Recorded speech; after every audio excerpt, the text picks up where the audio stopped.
అంటే దేవుని ప్రజలమైతే సరిపోదు, దేవుని ప్రజలుగా ఉండాల్సినటువంటి జ్ఞానం మనకి లేకపోతే మనము కూడా నశించిపోతాం. హల్లెలూయా!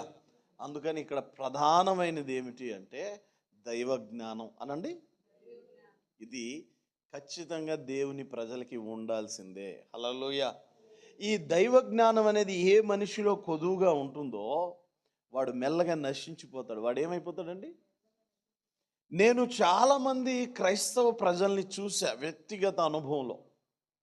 వాళ్ళు కంటిన్యూ మందిరానికి వచ్చే వాళ్ళే ఉంటున్నారు, దశంభాగాలు ఇచ్చే వాళ్ళుగానే ఉంటున్నారు, ప్రసంగాలు వింటున్నట్లుగానే ఉంటున్నారు. అయినా వారి జీవితాల్లో అంత ఆశీర్వాదకరమైనటువంటి జీవితం లేదు.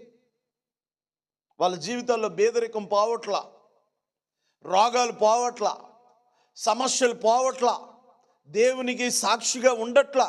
దేవుడు ఇచ్చిన కొలతలో వాళ్ళు జీవించలేకపోతున్నారు. హల్లెలూయా!